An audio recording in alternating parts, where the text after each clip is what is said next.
ভিডিওটি ভালো লাগলে অবশ্যই চ্যানেলটি সাবস্ক্রাইব করে রাখবেন আর পুরো ভিডিওটা অবশ্যই মনোযোগ দিয়ে শুনবেন, অনুরোধ রইল।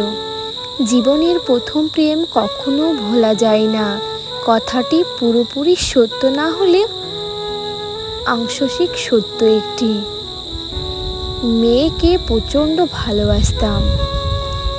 আমাদের রিলেশন ছিল 3 বছরের মতো। রাত জেগে কথা বলা, SMS করা তখন আমার অভ্যেস পরিণত হয়েছিল। একটি সময় মনে হতো তাকে ছাড়া আমি মনে হয় বাঁচব না, কিন্তু আজ 1 বছর হয়ে গেল আমাদের দুজনের মধ্যে কোনো যোগাযোগ নেই। দুজনের কেউ মারা যায়নি, তবে ভালো আছি কিনা জানি না, কিন্তু মাঝে মাঝে তার স্মৃতিগুলো আমাকে খুব কষ্ট দেয়। কল দিব করে আর দেই না। আজ সে আমার প্রত্যন্ত রিলেশন ভাঙার তার কোনো দোষ ছিল না।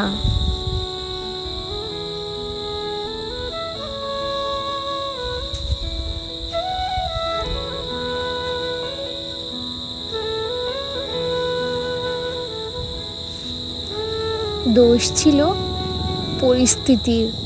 রিলেশনটি টিকিয়ে রাখার জন্য আমার দুজনেই অনেক চেষ্টা করেছিলাম, কিন্তু নিয়মিত আমাদেরকে এক হতে দেয়নি। প্রান্তরের প্রতি আমার কোনো ঘৃণাবোধ নেই, বরং প্রান্তনকে আমি যথেষ্ট শ্রদ্ধা করি। হয়তো কোনো একদিন আমাদের আবার দেখা হয়ে যাবে, তাই আমাদের মধ্যে যেন রিলেশনটুকু টিকে থাকে। এই জন্যই তার প্রতি আমার কোনো ঘৃণাবোধ কাজ করে না।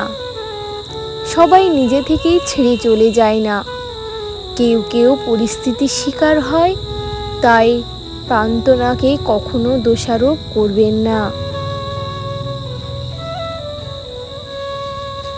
অবস্থান থেকে ভেবে দেখুন, সব কিছু বুঝতে পারবেন।